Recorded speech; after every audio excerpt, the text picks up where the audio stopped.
Yes. Mike, thank God you're there. Dave? Look, I know I sounded a little crazy the other day, but things are beginning weird out here. Whoa, slow down. He's here. Who's there? Lukewarm. And he's standing right next to me. Get over to Dave's right now. He says Lukewarm's there. Huh? Dave, let me talk to him. Sure. Hang on. Hello, Mike Glacier. Who is this? My name is Lukewarm. Are you any relation to Indrid Cold? Your father was born in Racine, Wisconsin. He lived in a greenhouse on Monroe Street. You don't remember how your mother looked. Any asshole with the internet could tell me that.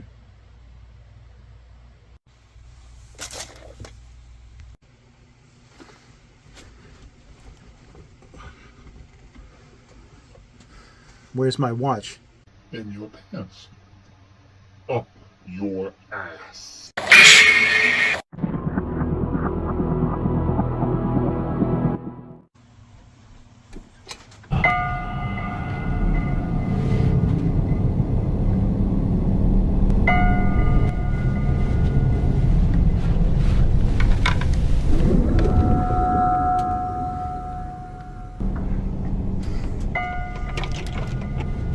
What am I holding?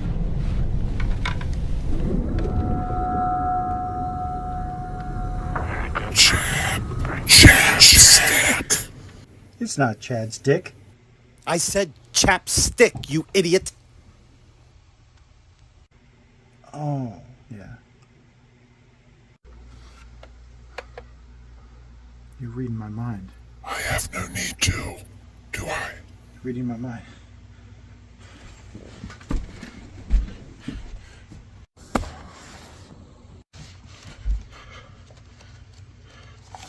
Page 26, line 2. I can't wait to get this out, she moaned, dropping the man's blue jeans to his boots, revealing a hefty bulge from his boxer briefs. Using her teeth, she slid the underwear down, causing his semi-stiff dick to flop out and smack her in the eye. Still more proof, Mike Glacier?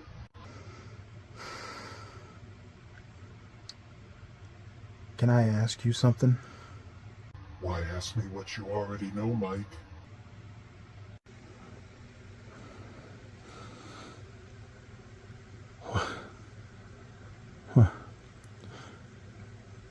What happened to the video store clerks?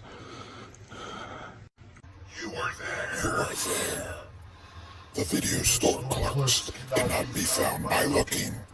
You will see them in time.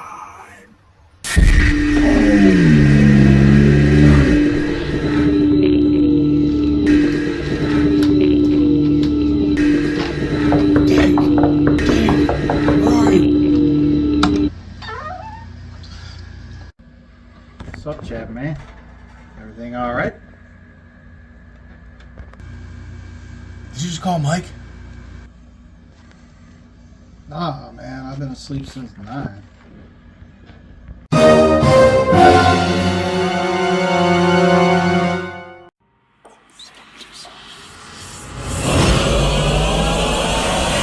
Please, God. This is God.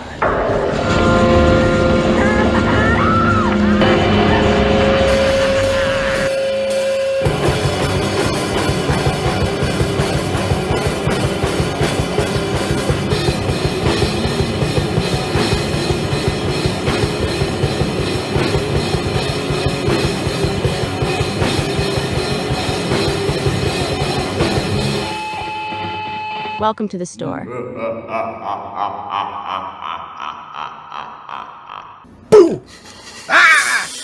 Happy Halloween! Trick or treat.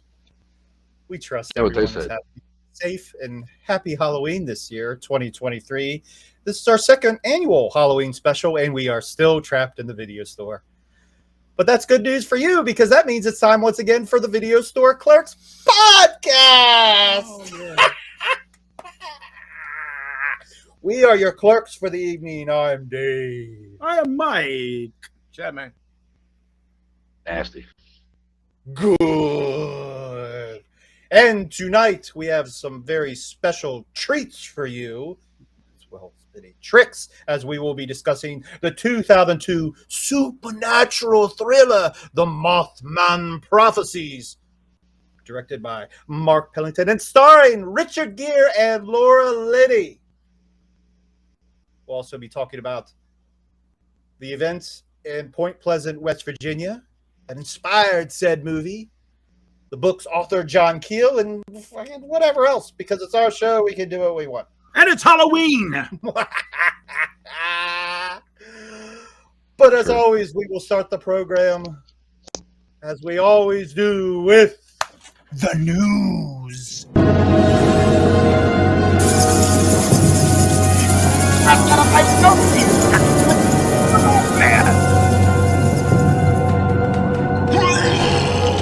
We're gonna go through one of the scariest haunted houses here.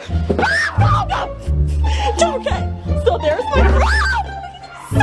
Oh my god! Okay, and it scares me a little less.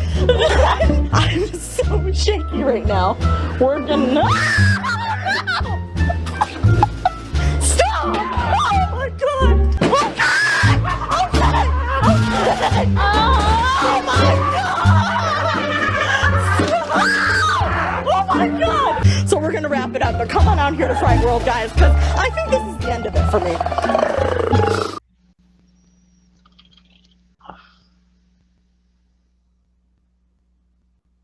We do hope you enjoyed our Halloween clips during this month.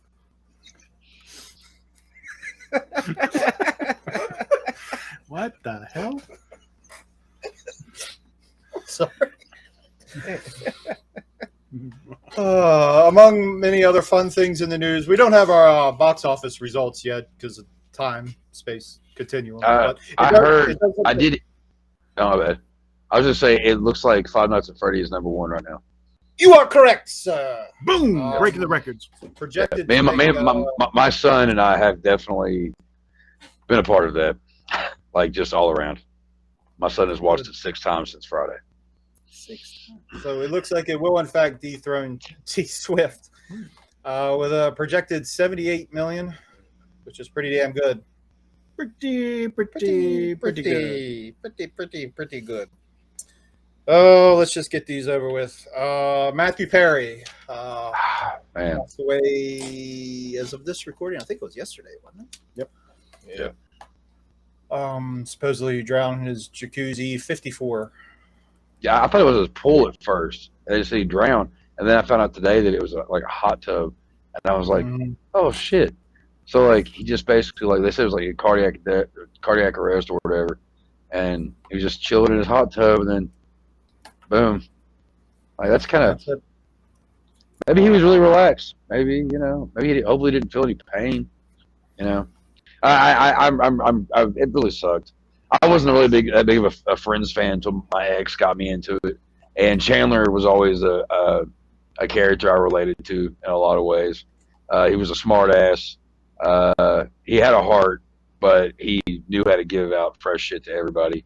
And he was the only one that smoked on the show. So yeah, it kind of sucks. Like my ex called me immediately when I sent her the thing saying that he died. She was like, "Are you serious?" I was like, "Yeah, unfortunately." But not just him. We also lost Bull. Yes. From Night Court. Richard Mole also passed away. 80? Was he 80? 81? But something like that. Still House. I know. That's what I always think whenever I think of him. I do think of Night Court because that was one of my favorite shows growing up. Was Night Court. Same. Yeah. All our favorites growing up are. It's so weird. For some reason, when we were younger, we liked Night Court. I don't even know if we understood what the hell was going on at the time, at that point. But I don't know. It was just funny. Yeah. R.I.P. My mom loved the show, and I used to watch it with her. I think that has something to do with it. But like, I always thought Harry was really cool, and I always thought Bull was funny. Dan Fielding. Yeah, this really sucks. Yeah. Oh yeah, John Larroquette. I mean, finding out later on that he was the voice. Yeah. The voice for Texas Chainsaw Massacre, a few of the movies, but most notably the original, which he was paid a joint to do. So that's kind of funny. The good old days. think it really Yep. does. R.I.P. Yep. Moving on. Richard You remember the Roundtree. movie? Who? Richard Roundtree. Well, we talked because that happened like right as That we went last on week? last Okay, week. yeah, Yeah. wasn't it? Who? That Shaft. Shaft. Oh yeah. That happened like an hour before we went on. So. Yeah. The hits keep on It's coming. Halloween. Let's bring it back up. Remember the movie Barbarian? Yeah. Mhm. It's getting a video game. Oh, great. Nice. I actually enjoyed that movie. You mean like the one with the barbarian ones? That's Wait, fine. which Barbarian are you talking about? Wait, I thought you were talking about the movie that recently came out, Barbarian. Am I missing something?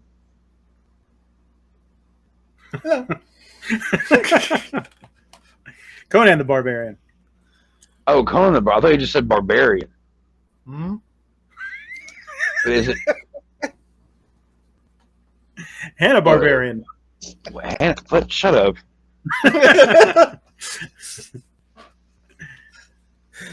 It's Halloween. Pranksters. We got Pranksters. we got tricked. I guess. Several theaters around the world have been busted for adding 6 to 15-minute long intermission during Killers of the Flower Moon. Why? Don't know. Weird. What's the Most of movie them about? overseas, but there was one in Colorado that got busted for it. Well, it's 3.5 hours long. It's the new Scorsese flick. Oh, that's right. Yeah. That's kind of weird. Yeah. My dad and my stepmom went and saw that. They said it was really good. They live over there, like right down the block from where all that shit happened. So, Right. yeah. But fucking 3.5 hours is a long fucking. I'll wait till it's on Peacock. I want to see it, but I can't. My mind. Even still, it's. I almost feel like Scorsese should start breaking these down into like a series, like a mini series or something, because the same thing with Irishman. That was like a 3-hour joint, you know. Yeah. And I don't know if you broke it down into like a mini series or something like that, where you could just bang it out in like 3 hours, like 3 1-hour episodes or something. I think it would be more palatable to a lot of people. Maybe, I don't know. You'd be able to take it in more and more be memorable in your head. Because a lot of times, like, okay, you watch a 3-hour movie, you may not pick up on everything you need to, especially if you're like me, who's like, you know. But if you watch a movie that's an hour and a half long, you remember more, especially if it's at a faster pace and all that kind of shit too. Sure.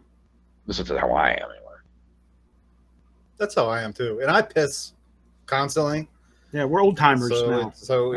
Our attention span is not as long as it used to be. Every day we piss excellence. And we just can't wear the pens to the movie theaters, Johnny. Excellence. Is that what that smell is? Anyway. Yeah. Oh, that's it. I'm over the news. I don't even. No more. Some stuff happened. Did it? Stuff happened. Some stuff happened. Stuff. People did some things. Let's go on to our main event. It's a very special trick or treat on the Halloween episode of the Video Store Clerks Podcast. Why am I talking like this? I don't know. Stop! Oh. I'm in a fucking weird mood. I've been in a weird mood all day today. I don't know what's wrong with me. Maybe it's because it's the Halloween special. I don't It's know. that time of the year where we're acting a little weird. Kooky? Spooky. Speaking of spooky, weird, and kooky, do you all know of the Mothman? The Mothman. Mothra. No. Who? No, the Mothman. The Mothman lives down Blueberry Lane. Is a big part of West Virginia folklore. I didn't know there was such a thing, but there is, and he's a big part of it. Humanoid creature reportedly seen in the Point Pleasant area from November 15th, 1966 to December 15th, 1967. He spent over a year in that fucking place, yo. The first newspaper report was published in the Point Pleasant Register, dated November 16th, 1966, titled, Couples See Man-Sized Bird, Creature, Something. The national press soon picked up the reports and helped spread the story all across the United States. The The source of legend is believed to have originated from sightings of out-of-migration sandhill cranes or heron. Oh, I'm sorry. The bird, herons. Heroin bird. Heroin, From Frank. flying in the sky. Heroin, Frank. Tall water kid. Now, of course, the Mothman creature was introduced to a larger-than-ever audience after the release of the film that we'll be talking about tonight, The Mothman Prophecies. Oh, shit! Them red eyes. The red eyes. Goddamn red eyes. You see the red eyes all throughout the film. Where did all this shit come from? It came from an author, ufologist named John Keel. Keel. He wrote all about the shit. He even wrote the book titled the same name. It's called The Mothman Prophecies. Not very creative, but still, shit.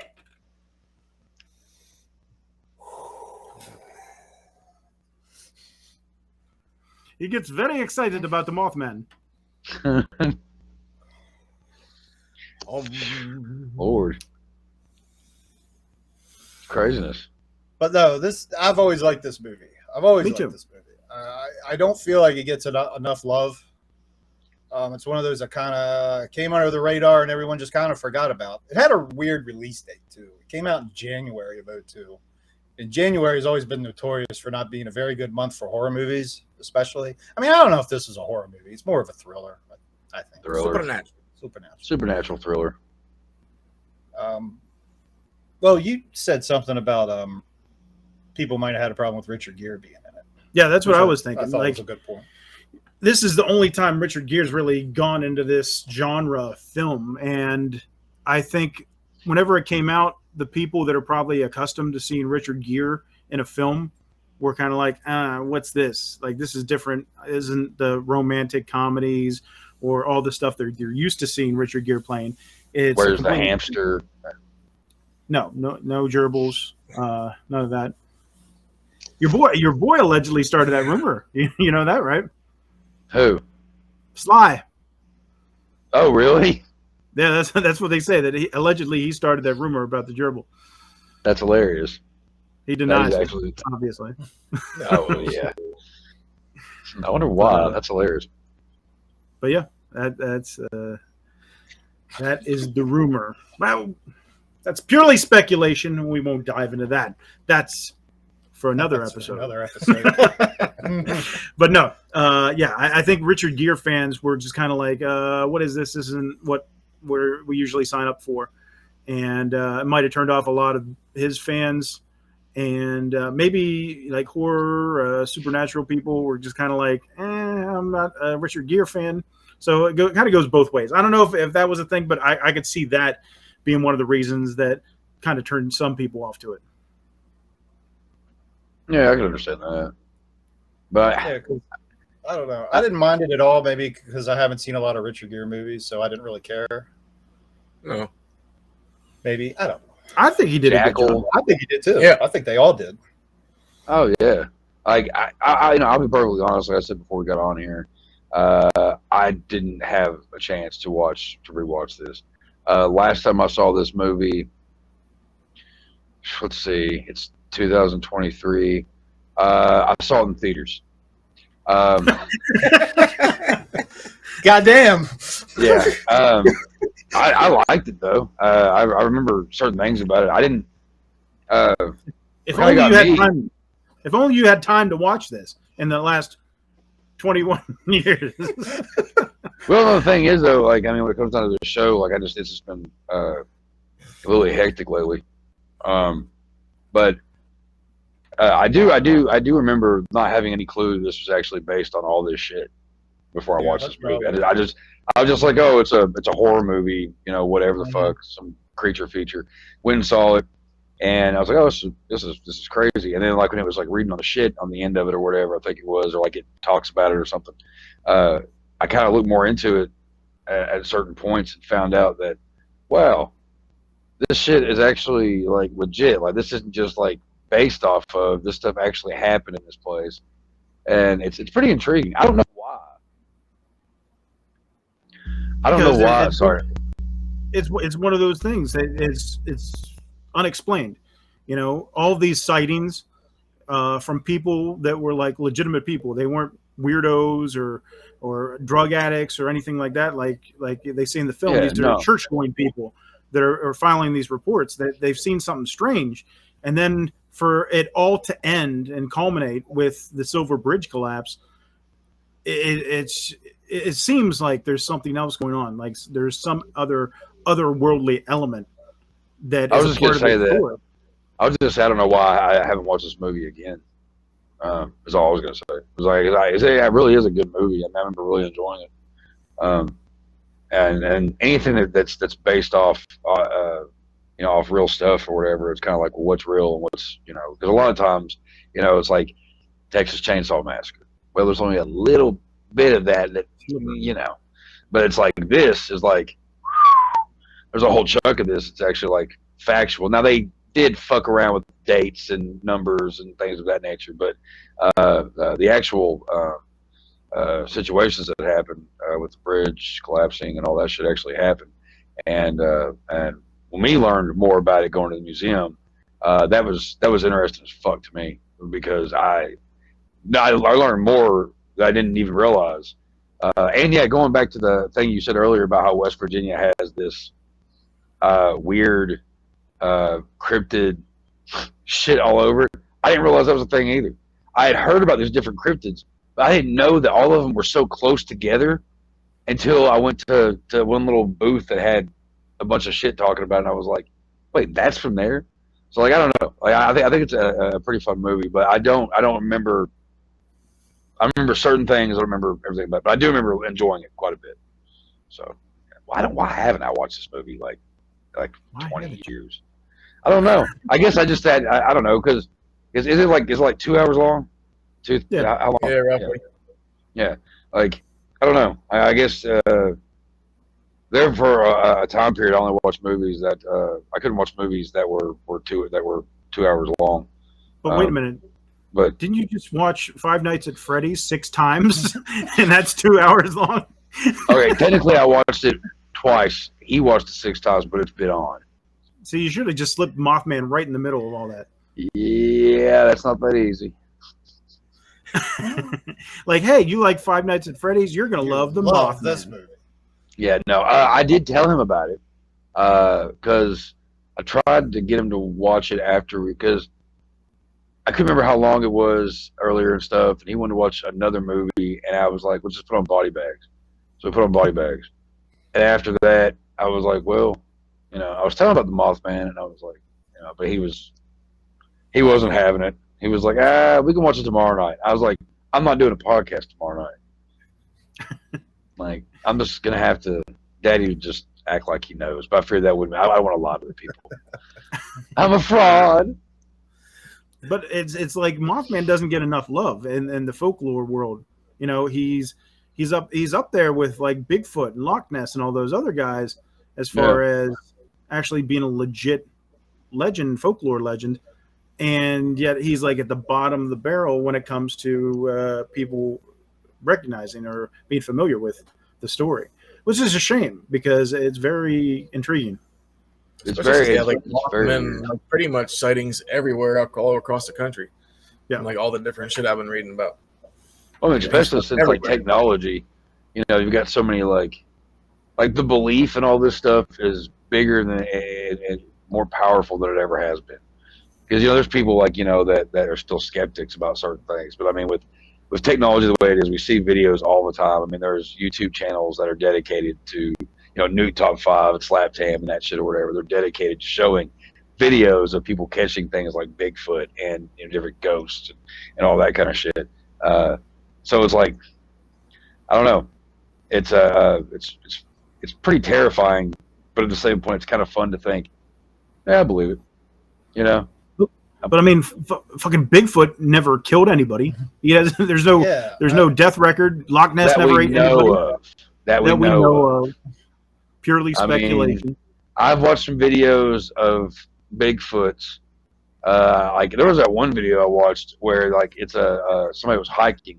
There was this whole area where there was like a construction going on. They were cutting all these trees, and this big fucking ape-looking thing comes walking through there, rips a fucking tree off, and it just starts throwing them.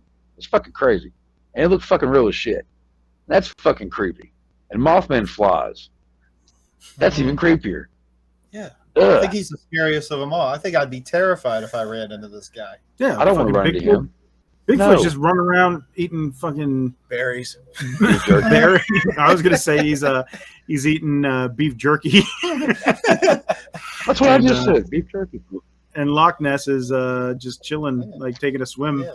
Loch Ness hasn't eaten anybody. Like that's the most believable thing, is Loch Ness, because you're like, oh, a dinosaur could be living in some ocean that we don't know about in the depths somewhere. So it's believable, you know, but it hasn't eaten anybody. You just saw a freaking shadow picture, 40 years ago, and you're like, oh my God, you know, Mothman. It's a real story. A lot of people died. They said he never actually killed anybody, though. He didn't. No, actually, he didn't. It was kind of like he was on the jigsaw of the cryptids. He's just like, they're going to do it themselves. Right. He's just like, I just know it's going to happen, and it happens. He's a prophet. Yeah. There's been people around here that thought they've seen the Mothman before, and yeah, there's all kinds of weird shit around here too. But we also have Bearilla, but that's for another time. But yeah, like it's weird because you see the Mothman. Like some people are like, I want to see the Mothman. Oh, do you? Because usually when you see him, that means bad shit's about to happen in the area in which you are. No, I'm good not seeing that motherfucker. My luck sucks enough. I don't need a fucking like cryptid telling me, hey, you suck. I don't need you to come down and tell me some bad shit. And by the way, I know. Don't you come fucking with me.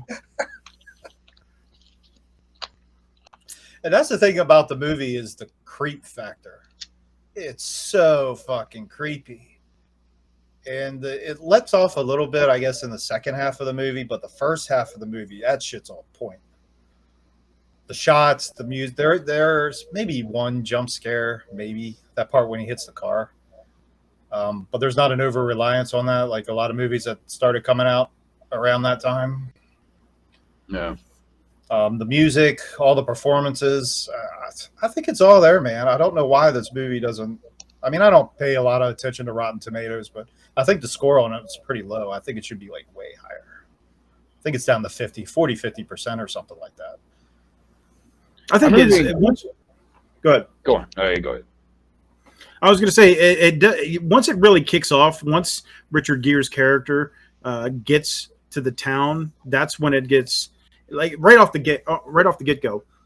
You have him showing up at the house, the guy's house, and he knocks on the door because his car broke down, and he wants to use the phone, or he's trying to get some help, and the guy freaks out, like, what are you doing back here? And apparently this guy has seen John Keel or John Klein at this house for the last couple nights, and it's unapparent to Richard Gere's character, and you're just kind of like, what the hell's going on? Is this guy nuts? And he's like pulling out a gun on Richard Gere's character, and just right out the gate, you're just like confused by what's going on, but it's like you want to know more, and that's kind of how it is just throughout the film. You're just like trying to figure out what's going on. You're kind of like the characters, because they're trying to piece everything together, and it's very different. It's very confusing, but interesting. I was confused. I remember being, because I was young. I mean, I remember like watching this going, this is not what I expected. And it did take me a minute to realize I liked it or not, because I was like, what is going on? I just thought this was like a monster movie. Yeah, because that's what you're expecting. You're expecting some kind of monster to show up or whatever. But yeah, there wasn't many. Sorry. No, at that time period, there wasn't that many horror movies really coming out in theaters, if I remember correctly. Like this one came out, like I remember as a kid, I remember that's why I went and saw this, because there wasn't that I hadn't seen any that had been in my neck of the woods, like in the theaters in a while, and like that's one of the reasons I went and saw this. I was kind of like totally blindly going on this. Yeah. This was at a time when the remakes really started. I think Texas Chainsaw was the first one in 03 that came out a little while after. Freddy vs. Jason came out in 03 too, but I think that's the time when like Platinum Dunes and all then started putting the remakes out during those early 2000 years. Yeah. See, I don't even think I ever saw this movie in probably till like 2008. Yeah, it was way up because I didn't know what it was about neither. I didn't even know what the Mothman. I didn't know anything about it. I mean, maybe when I was a kid, I might have saw something about it on Unsolved Mysteries or something. I don't think so though. I don't remember. I think this introduced everybody to the Mothman. It was one of those things where the book by Keel, was back in this mid 70s, and it just kind of fell under the radar until they brought her out. Kind of like reminds me of like The Conjuring in a sense, as far as the story of the Warrens. Like I remember going to conventions, and the Warrens would be there and everything, and it'd just be like, oh, those are little kook old people or whatever does fucking ghost hunting bullshit. A lot of people were just like whatever, and then as soon as like they get the for real, and no love for the Warrens back then. And then as soon as they get their hands on the intellectual property and turn it into The Conjuring, now it's like a phenomenon. So it's one of those things where I think most people didn't know who the Warrens were before The Conjuring, and same with Mothman. Most people don't know who the Mothman is. People still don't know who the Mothman is unless you saw the movie, basically. But it also goes back to technology too, because when Mothman came out, I mean, social media wasn't a thing, and and all that, all that shit. So I mean, we learned about things like that's what like the Warrens and all that shit. Conjuring definitely was where people learned more about them than anything. But there wasn't like shit where it's being posted 24/7 or whatever. So a lot of people just kind of bypassed a lot of. There's a lot of movies and a lot of things that people bypass, so they don't really know much about it. So now there's kind of like a reassurance, resurfacing of, with like the Mothman Fest and shit like that. People. Yeah, the Mothman Festival has been going on for decades. Yeah, but now there's social media, so people can get it out there. That's a thing, and so it's as big as this too. But wasn't 02 the first year of the Mothman Festival? Was it? I'm not sure. I think it was. Would make sense. So that'd be right after that movie came out. Align with the film release. Yeah, right. I remember I was living out in Ohio at the time, and we had watched this film in the theaters. And that night, me and my buddies, we were so intrigued by this story because, it was based on a true story, and we found out it was Point Pleasant, which is down right there on the Ohio River. So it's just we were living in Columbus. It was just a couple-hour drive for us. So we drove down there that night. I remember driving down to Point Pleasant that night after we watched the movie, and because I don't know what the hell we expected to see, a Mothman or some bullshit, but we drove down there, and they didn't have the statue or anything there yet. The Mothman museum was there already. It had been there for a while, but it was a lot different. Like I think I have some old photos I have to dig out somewhere, but it looks completely different than it does now. Was it in the same place?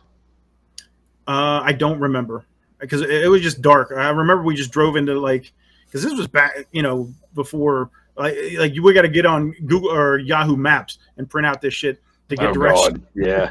You know what I mean? Don't miss so that it was just take us to the center of Point Pleasant, West Virginia. And then we get down there, and the only thing we saw was the bridge, which isn't actually the bridge because they rebuilt another one. And the building that said the Mothman Museum. So, it was late, so we couldn't even go in or anything like that. But there was nothing going on. We just drove down and looked at an empty town, more or less. But like I said, we were just so kind of fascinated by this story that we're like, oh, we'll go down and see if we can see anything. Just some dumb kids. I miss doing that kind of shit, man. That's always fun doing that. You like find a movie or some shit, watch it, be like, oh, that's not too far away from here. Didn't get to do much of that, but I've done it a couple of times. I don't know. There's always something fun about it, especially doing doing dumb kid shit. That's another one that from around here is Blair Witch, because it took place in Burkittsville, and a lot of people believed that that was a real thing. So a lot of people drove down to Maryland to find the Blair Witch. Didn't happen. They actually Did not have. happen. I just saw a thing online where they have at the state park. They have like hikes and different things where you can go and they'll show you things from the Blair Witch or whatever. So they have like a Blair Witch hike that actually goes on every year. And I RSVP'd for it. It was supposed to happen today, and we didn't go. But we'll save that for another time. Oh, gotcha. Another episode. We'll do the Blair Witch episode maybe on a Halloween special. Yeah, because they tore that house down a while back, didn't they? There's always next year. I don't know. I don't know what remains, or I mean, the last 10 minutes of that movie is what makes that movie so damn creepy. Or just the fact that everybody believed it was real. Oh, when it first came out, no, like I remember seeing that movie in fucking theaters, and before, like, because they you know, the actors and stuff were told not to be in the limelight, and they, you know, whatever the fuck. And everybody thought it was real, and I was like, oh, this is crazy. Like, this is creepy as shit. And then fucking the MTV Video Music Awards, whatever the fuck it was, they kept walking out. Fucked it up. And I'm like, wait, man, you should just kept this going. Nobody would have cared. I think everybody figured it out like a week later, because there was like news stations reporting about it and everything, because there was such a interest where people believed that it was real, and they're like, nope, we did the research and it's not real. But they put out the fucking documentaries about it and everything. I mean, they did a good job. Like, I gotta give them that. And you'll never really get anything like that again, because with social media and everything nowadays, it just kills it. You know, Yeah, the marketing and the advertising for that was fucking phenomenal. back then you couldn't just like hop on your phone and be like, oh, is the Blair Witch real or blah blah blah, and no, you believed it. And if you watch that film believing it was real, it's terrifying. That's true horror, because you're like, these people are dead. Like, we're watching like a snuff film, more or less. You know, you'll never get that experience again if you try to show it like to people nowadays, unless it's a young person like your son that probably has no concept of Blair Witch or whatever. Then most people are going to watch it and be like, oh, this is dumb. Like, what is this? You know? So it's having that experience. There's nothing that can duplicate it now. So no, sure, it's a shame. It is. Yeah. But back to the Mothman. Yes. Speaking of performances, let us not neglect the great Will Patton, Of course. who once again in just about almost every movie he's in stands out with a completely different character than what he's ever done before. I don't think he gets enough credit for being as versatile as he is.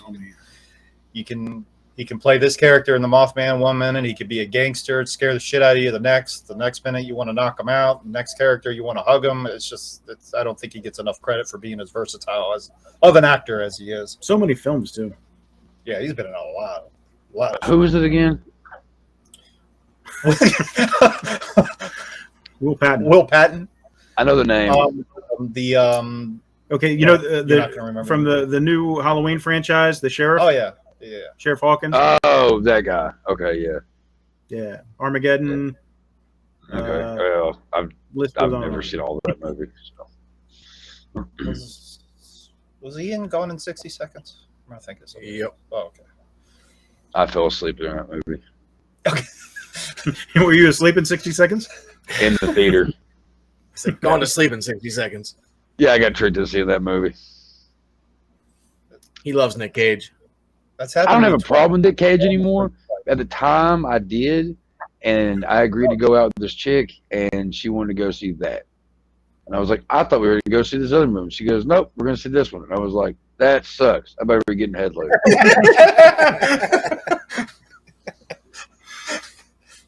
Worst date ever. Yeah, it really was. I didn't get no head later. She was You're a off the bitch. Christmas list. Oh, yeah. And yeah, the tragedy, back to the bridge, the Silver Bridge tragedy, that actually happened. There are some differences between the book and the movie. Yeah. All the differences, all the changes that they made in the movie, I think were warranted and worked, in my opinion. John Keel didn't have a wife. There wasn't a car accident or Klein. He's Klein in the movie. He's Keel in real life. I get it mixed up. Calvin Klein, right? Calvin Klein. It's on your underwear.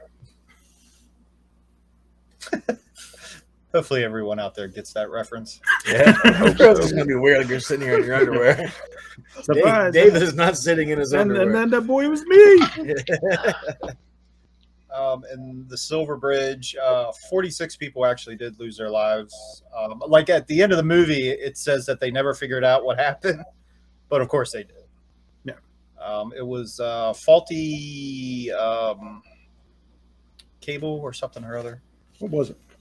Faulty technology? Yeah, and I think there was like a ton of weight on the bridge on top of that. On Failure of a single eye bar and a suspension chain. There's the shit. technical. Man, I feel a mood swing coming on, y'all. It was the deadliest bridge disaster in history at the time. I don't know if it still is or not, but That shit terrifies the. This movie is the reason why every time that I go over a bridge, I almost have a panic attack. I'm not even kidding, because the mere idea. Because I remember watching that in theaters, just being like horrified. I was like, that's terrifying. Like, this shit happens. Well, these things are supposed to be safe, so this shit doesn't happen. I had the same feeling after watching Beetlejuice. Right? But like, no, like I went to South Carolina a while back, and we went over to North Carolina to some of the beaches, and nobody warned me that I was going to be going up a big fucking bridge, and I was like, somebody else watch the road for me. It's bad. You got to take him down to Key West. I'm the guy that's doing this. I've got my hand on the fucking window, just waiting, like, yeah. So like, 'cause I know, like, my automatic, like, if I see us getting ready to go over the edge, my reflex is just to hit that. So by the time we get down, windows down, and hopefully I can get myself and everyone else in the car out. Terrifying. I don't even want to talk about it anymore. Now I want to cry. But yeah, especially if you're sitting on one of these big ass bridges and there's like some kind of traffic jam. No, and fuck you're just that. sitting there. The thought, if you've seen this film, like this, the thought goes through your head. There's certain films, like there's so many people that have the same one that what the fuck is the movie? Final Destination. Oh yeah. I already know what you're going to say. When you're driving down the highway and there's a truck with hauling lumber, Log truck. yeah, a logging truck, you cannot not picture it coming loose and the thing going through your windshield. I get away from them as soon as possible. Oh yeah. And it's funny, and it's something that I still do to this day. This is true story, 100% shoot. Every time I get on an airplane, whenever I sit down, I reach up to the tray table thing where you turn it to release the tray table. I twist that to make sure it doesn't come out, because in the film, whenever he gets on the airplane and he twists it and it comes out, like that's the thing that kind of triggers him into realizing that the plane's going to crash. So every time I get on an airplane now, I twist it to make sure it doesn't come out. So if I get on a plane and that shit comes out, fuck you, I'll catch the red eye. I'm out. And that's why I don't fly. No. Don't catch me on a fucking plane. It's crazy, you know, the little things that we always remember from these films that kind of stick with us throughout life. Yeah, no shit. Like, completely terrifying. Terrifying. I'm trying to calm down. I feel like I'm gonna have another fit. Yeah, Will Patton fucking he really does a great job. You know, he makes his character seem like he's a little crazy, but you know, once you see everything that's going on, and then Richard Gere realizes, hey, you know, this guy's telling the truth about all the things he's seen and hearing and experiencing, and then Klein starts experiencing them as well. So it's like, hey, you know, these guys aren't crazy. Something else is going on, and they're trying to get. What the fuck is so funny? What? Dave, he's just sort of in possession mode. He's just like, and every time I look at him, just like, I just can't do it. It's like when you were Terminator that one time. It just wasn't happening for me. I just couldn't even look at it. Maybe he's hearing the voices. Maybe Indrid Cold is in his head. Hurro. What'd you call Indrid Cold? Lukewarm? Oh. His brother. You know his brother, Lukewarm? I thought it was fun. But no, Patton does a great job. Gere does a great job. Laura Linney, You know, another great one in this film. I love Laura Linney. Law and Order. Right. What else has she been in? Oh, she was in Ozark. Ozark. I've always had a big crush on her. She's just gorgeous. Oh yeah. She carries herself well. She's amazing in Ozark. I don't know. Have you ever seen that show? I've seen clips of it. I've never actually watched it though. But like, I remember her from like law shows and shit like that. And she's been in a couple of thrillers. But I've drawn a blank on anything that she's been in besides her playing a fucking lawyer or some shit or something. Cool. Was it her in Ring? She wasn't in Ring, was she? The Ring. Yeah. Was it Ring? The Dead Sea? Is that the Dead Sea? I don't know. I don't watch that shit. I just remember like everyone. What? Yeah, she wasn't seriously. Okay. See. Oh, she was in Truman Show. Oh right. Oh, yeah. Oh, she was in Truman Show. Yeah. Instead of us sitting here like a bunch of fucking nimrods. Here, I'll look it up. I'm just kind of curious because I know I've seen her. I've seen her in other horror-related stuff, so I'm kind of curious. And the other big difference is, of course, the movie takes place in modern times and not in the 60s. Right. John didn't teleport from, Washington, D.C. to Point Pleasant. He was going there for the story. Or did he? As much weird shit we saw in that museum, I don't put it past him. He was probably a time traveler. Didn't even realize it. Weird shit, man. There was a lot of interesting shit in that museum. Yeah, there's a lot of things that connected that I didn't think about. Wish old Whitman was here to join us, but you know. I know, right? Well, see, that's what's fun. I watched this movie before we went to the festival, and then we just watched it again today. I was trying to find time to watch it. I'm gonna have to watch it just for fucking sake of watching. Sorry, guys. I hated that fucking movie. Oh yeah. Oh, that's where she was a lawyer. That's right. Yeah, maybe that's what it was. Pretty sure me and Dave walked out of that movie. Oh, come on. I saw that in theaters also. Yeah. The only thing about that movie, that movie was not promoted well at all. They made you think that it was a straight up horror film. It wasn't. It was fucking Law and Order meets The fucking Exorcist. And I don't think it was that bad of a movie, but I think it was just the execution was kind of bad. And I think that the CGI blacked out paint job, Microsoft Word paint shit that they had, like it looked too stupid. Like, yeah.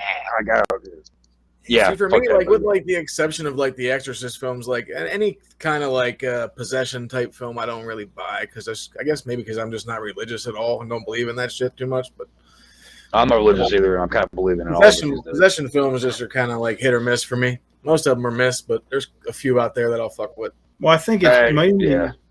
I think it's mainly because possession is 9/10 of the law. It's possession. Drugs. Oh. Possession. Oh, that makes more sense. Possession. Drugs. Sorry, what are you doing over there? I don't know. You said possession, drugs, and it just went through my head, and I was like, possession, drugs. I don't know. I'm over here playing drums with my legs. All right, now I feel awkward. Thanks, guys. She was in Mystic River as well. Oh, that's a good one. I forgot about that movie. Welcome back. Thank you. Hey, at least I'm having a good time. At least I'm having a good time, man. That's all that matters, man. That's all that matters, dude. That's all that fucking matters. One of the complaints about this movie is that it was basically a blown-up episode of The X-Files. Well, which I could see, but it never really bothered me. I could see a Mulder and Scully. There's a skeptic, and there's the one that's kind of I want to believe. Yeah. I said that poster on my wall. It said, I want to believe. Was there a smoking man in the movie? Tim Cabello? What? Not a saxophone, man. But no, I can see that.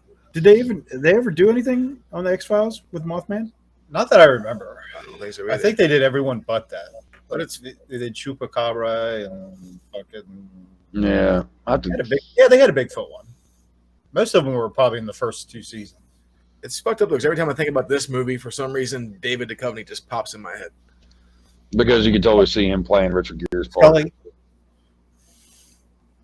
Yeah, I mean, I think he would have done good too in that part. I mean, you Totally. could very easily turn it into an X-Files episode if there hasn't been one that I recall, which I should. I've watched the whole series, but I don't know off the top of my head. It's been so long. But you could easily transplant David Duchovny and Gillian Anderson into the Richard Gere and Laura Linney roles and turn it into a fucking X-Files movie. So That's what I think of next time I watch I get it. Totally. Yeah. But everybody loves X-Files, so why doesn't everybody love the Mothman Prophecies? Come on, like, it never bothered me. Come on, son. I still think it's a good movie, and at the end of the day, it's not a monster movie at all. You know, if anything, it's a drama about a guy trying to let go of his dead wife, which he finally does at the end. Deborah Messing, right?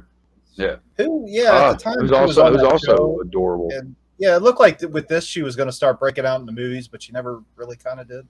She got killed off too early. Yeah, I guess that was. she's been in a few, but she usually ends up playing the co-star or like the friend of a friend, you know, or like Hallmark movies. I think, you know, Will and Grace, which will always be funny show. She never could really break away from that. I don't think I've ever seen it.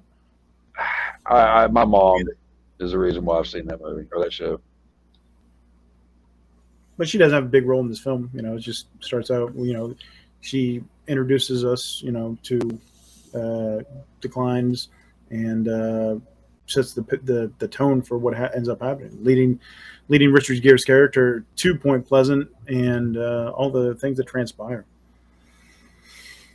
Yeah, then because we never really see like Mothman and all his, you know, glory. We don't like get the monster shot, the Godzilla fucking money shot that we normally get at the end. Would it have been too cheesy? Yes. I think it was perfect the way they did it. Oh yeah, bunch of POV shots. Yeah. This movie. I mean, the thing about it is, it is a serious movie. I mean, it's not. There's really there's nothing to joke about it. Every aspect of this movie is a drama. You know, the wraparound story is about, you know, dude's wife dying and him overcoming all that shit. Because I mean, you have to in Hollywood, right? You have to have that one story, the little backstory going around everything else.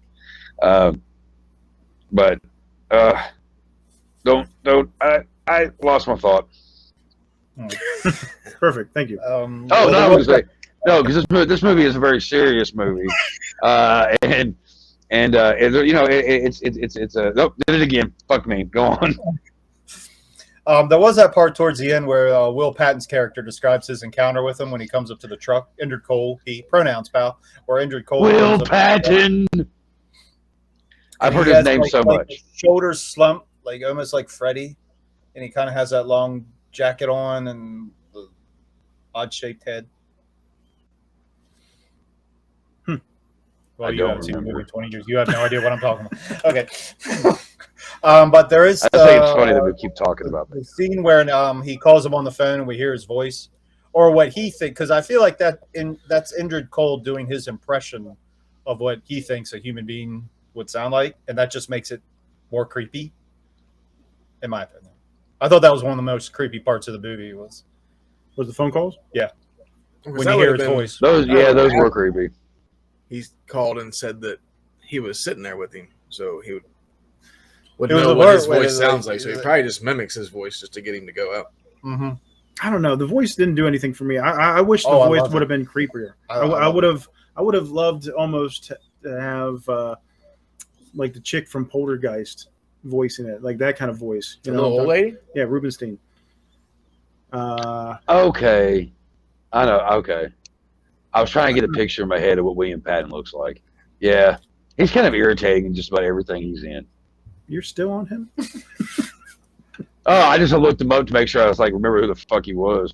Oh, yeah. I was like, I couldn't remember what his face was. And yeah, that he always overly does his shit. He kind of annoys me. But he's great in this. Sorry.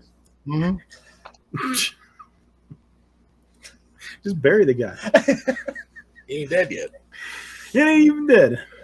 But and there's that great quick shot where we see him in the mirror for a second when Richard Gere slams the closet door that has a mirror on the inside, and he's standing there, you know, on the phone. And if you go back and watch it, the reflection of Richard Gere, like the timing's off by like a second. So like Richard Gere will move, and then the shadow or the reflection on the mirror will move like a second later. I didn't notice that for a really long time. Multiple viewings of this movie before I caught that. And then when he slams the door swings by, and you see the reflection of almost like a Darth Maul looking face. Just the red eyes, a lot of blurry stuff. That's all you get. You get the red, you get the red eyes, and you get blurry, and then you get POV shots. Which, like we said, I think if they would have tried to do some kind of practical creature thing, it probably would have been too cheesy. I think they were right on the line where they needed to be with it. Less is more. The imagination does the rest. And the thing with the eyes, we see like red traffic lights. We see like the red reflectors on the traffic cones and the cars and all that. And we see like the wide shots from the sky looking down, almost like, again, like that POV shot. It's like the creature's always watching. And it's just that uneasy feeling. And the way it explains, whenever he goes to Chicago to visit the Professor Leek, who is, Leek is Keel backwards. So that's kind of a shout out to John Keel in the book. But whenever he goes to visit the professor in Chicago, the professor explains things very well. And it's one of those things where you could give a lot of phony baloney excuses or make up some kind of story or whatever, but everything he says makes sense, about, how, see that guy up on the building, they're the same as us, but he can see further out than we can because we're down here on the ground. And the fact that, why, Richard Gere is trying to get answers. Like, why won't they just come out and tell us what they want or whatever? And he says, you're more advanced than a cockroach. Have you ever tried to explain yourself to one? And that makes sense. Like, I love when people give explanations that make logical sense, regardless. Because if you try to pass it off with some kind of bullshit excuse, then everybody sniffs it out and it's like, oh, this is dumb. But this makes sense because it's like, yeah, you would never try to explain yourself to a cockroach, even though, because we're more advanced. It's like, I'm not, what the fuck? So if there's some kind of more advanced being in this world, why would it ever try to explain itself to us? True. It's a good point. Yeah. And they never really say what it is. I think they say the word UFO one time in the movie. Fact check me on that. But UFO, extraterrestrial, whatever, we never really find out. And if anything, at the end of the movie, they say the Mothman is still loose. He hasn't been seen in Point Pleasant since, but it's still out there. We're not allowed to know. Not allowed to know. That was a line in the movie. That was good. The professor and Marianne. I have a buddy. I figured out what it is. I don't have the sunglasses on. I lost my security blanket. That's why I'm freaking out. On with the show. What the fuck? No, I was talking about how things have been seen here in Mount Sterling. I do have a friend that he was sitting on his front porch. And in that area where he lives, used to be, now it's all houses and things of that nature, but it used to be just all woods. And that's actually where women used to live around there and stuff. And he was on the... There's been sightings over there. Are they sure it wasn't Whitman sightings? No. He doesn't lather himself up with some type of fluid and then cover himself in feathers. No. So anyway, he was sitting on his front porch and he was smoking a cigarette and he looked over his neighbor's house and kept hearing this noise. And he looked over and the way that he thought, because it was dark out, so he thought that the way that the trees were, he thought that it was, just the trees swaying, whatever. And he looked over, and where he thought the tree had gone up to where he was just seeing the shadow was moving back and forth, and it was in the shape of it had wings, and it was kind of just walking back and forth. And then he went and got a shotgun and came back outside, and it was gone. And he called me right afterwards and was freaking the fuck out.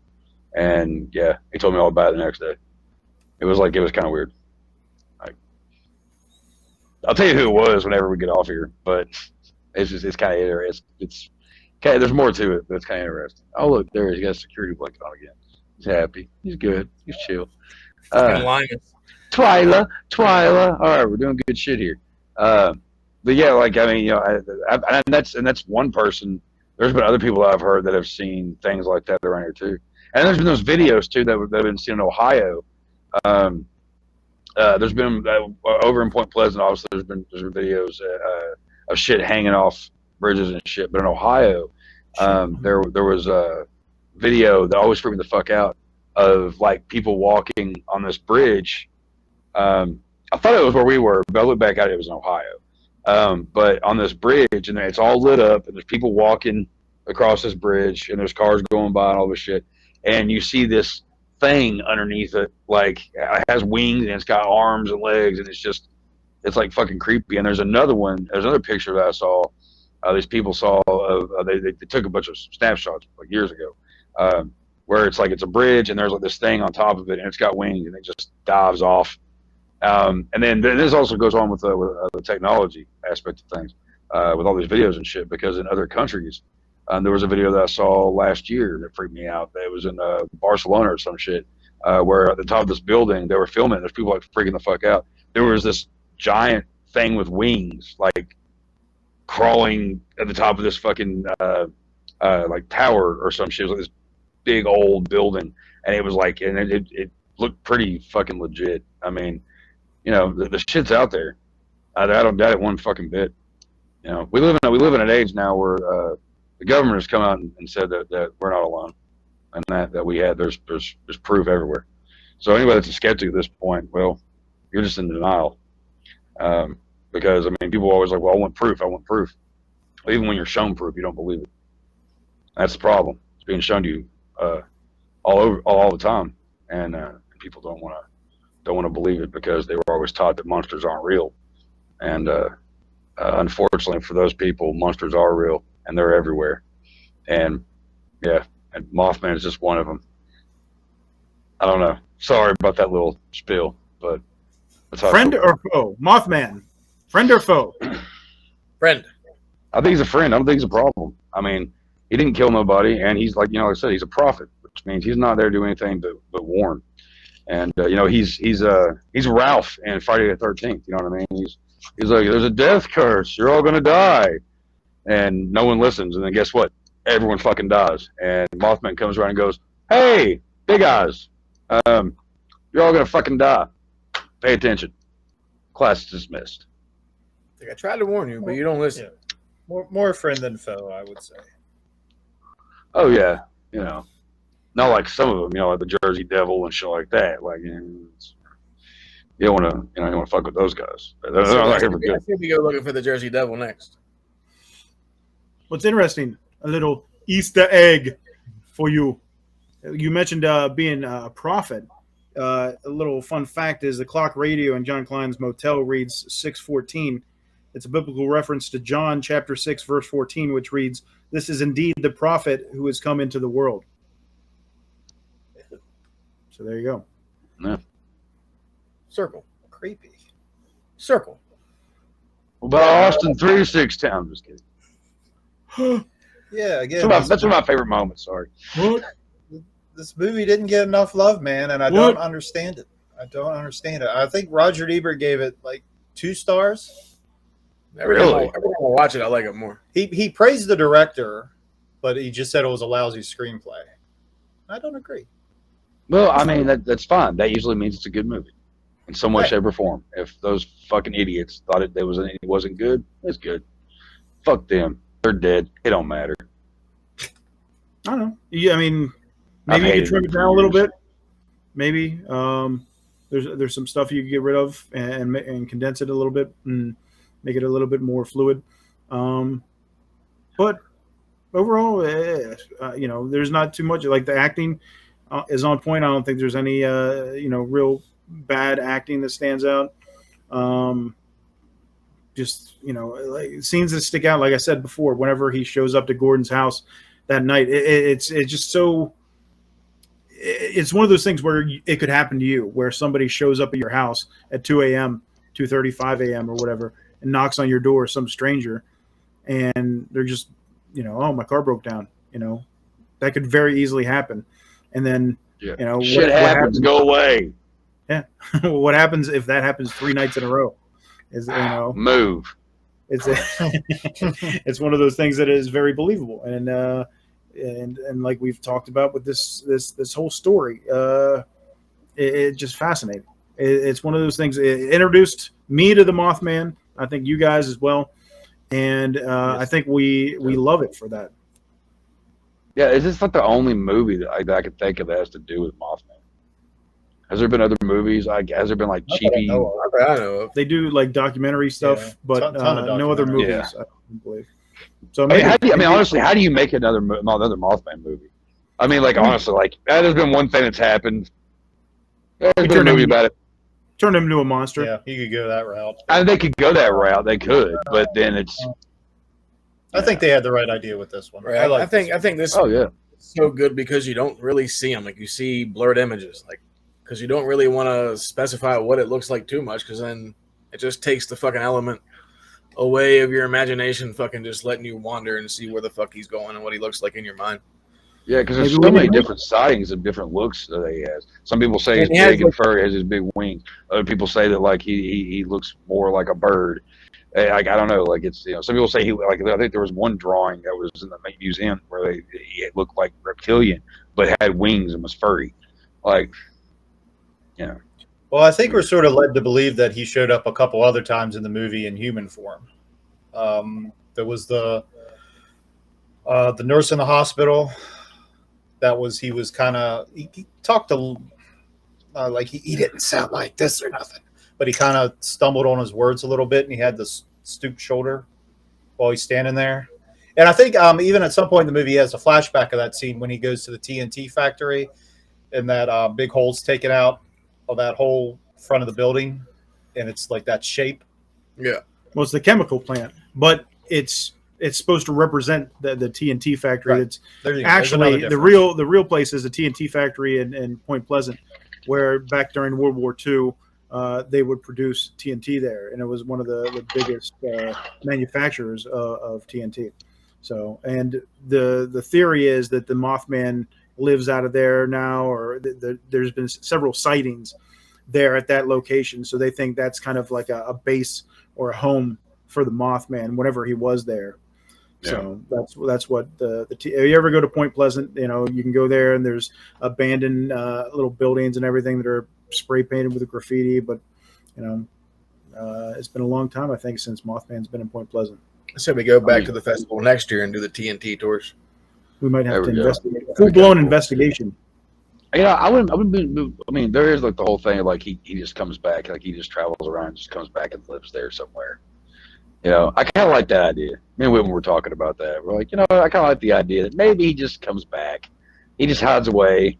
Not anybody sees him too much. Then he just heads off to like somewhere he hasn't been in a while. Like Bermuda looks good this time of year. But who the fuck wants to live in West Virginia? I don't know. The whites. But yes, go. Oh shit. Like is there like a big cryptid convention that they all go to at some point? Ends up being a Pixar film. They all gather up. With Bigfoot and all them, that is big meeting. I think Mothman works in that pizza place we went to afterwards. Great. Like the Legion of Doom in DC Comics, they got their own like underwater base. They all fucking together. Like Darth Vader's helmet. Yeah, that's it. All right. Well, final thoughts on the Mothman Prophecies.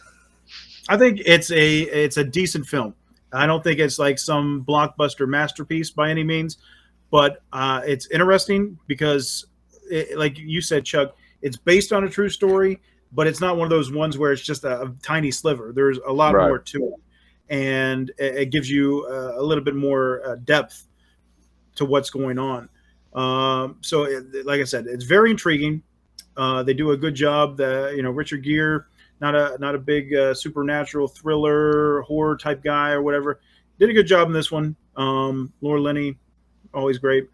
And just in general, like I said, it introduced me to the Mothman, so I think I'll always enjoy this film because of that.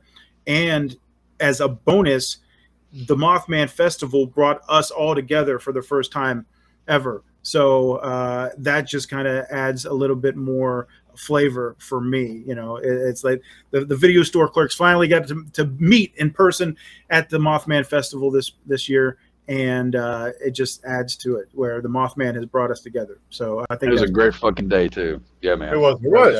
Totally. I didn't want that day to end. Yeah. My thoughts on this movie were I need to watch it again. But I do remember liking it. I do remember certain scenes, and it did have an impact on me because, like I said, fucking going over to bridges, fuck that. I hate doing that shit. So, but yeah, I like this movie. I think it's a good watch. So much in fact that I haven't watched it 20 years, but don't take my word for that on that shit. You should watch it. Absolutely.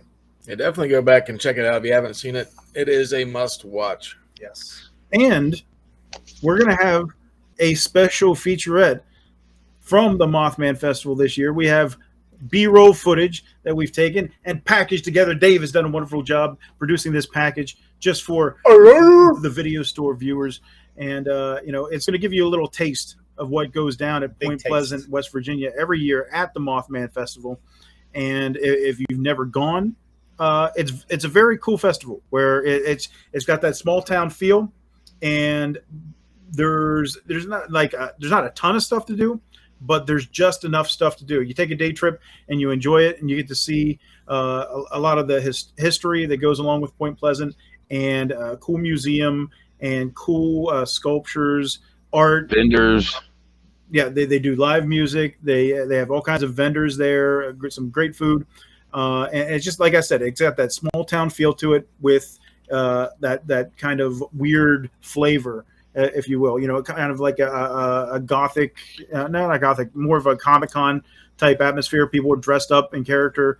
People are just having fun. Kind of like Halloween meets the town fair. Yeah. So definitely, if you've never gone, I think it's worth a shot. Maybe not if you're flying over from Europe or something like that. Maybe that's a little bit much. But if you're in the Midwest, check it out, man. For real. Lots of cool merch. Yep. Merchandising. It was definitely a good time. But before we get to that, we have a very special Halloween clip of the week. Fire up the generator and let's see what it produces today. Let's see if we get canceled this week. What we got?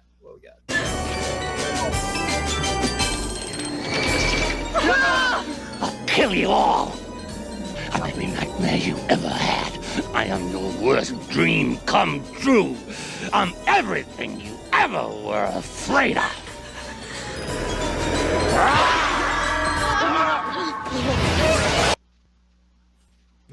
Titties?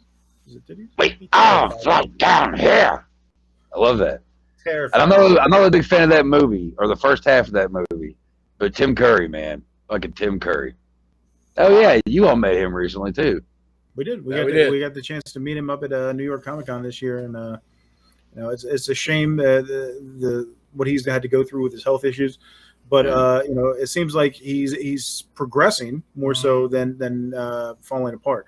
So he seems to be a very positive, optimistic guy. Yeah, he does video chats with fans and stuff like that online. I think you can find him through different conventions and stuff like that. So, great guy, and hope nothing but the best for him. The fact that he does a lot of cons, a lot more cons these days, is kind of a good thing. Mm-hmm. He's out there getting over the fans before, so it is a positive. All right, ladies and gentlemen. It's about that time. We'll get to our special footage of our trip to the Mothman Festival here in just a moment. But before we go, Before we blow, before we flow, before we go, we just wanted to wish you all a safe and happy Halloween.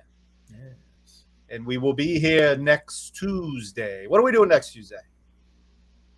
I'm your friend till the end. Heidi ho! Ha ha ho! October might be over, but you know what? The gore still flows. The blood still flies. A lot still flows around here. But join us next week as we will dive into the Child's Play series. For now, check out our footage from the Mothman Festival, and we thank you again for tuning in to the Video Store Clerks Podcast. Happy Halloween! Happy Halloween! Hey everyone, it's the Video Store Clerks, and we're coming to you live from the Mothman Festival in Point Pleasant, West Virginia. Yeah!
I'll tell you what it feels like. Definitely to do it. You got a casket already. And if you don't survive, we got a casket ready for you there. Yes. Wait, he has a pacemaker. Yes. Chris, he's got a pacemaker. I'm glad. You have a pacemaker. Does that affect anything? I don't know. I guess we're going to find out. You are just sitting in an electric chair, you know. I'm strapped in, so. Yeah, well, okay. It'll be all right. Just make it a quick one. Yeah, make it quick. All right.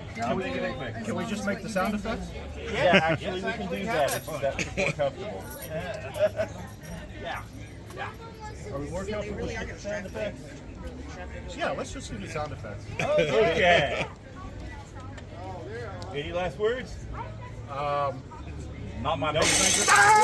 It really works! It really works! It really works! I paid money for this! I'm a trick! I'm a trick! I'm a trick!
It's cool, man.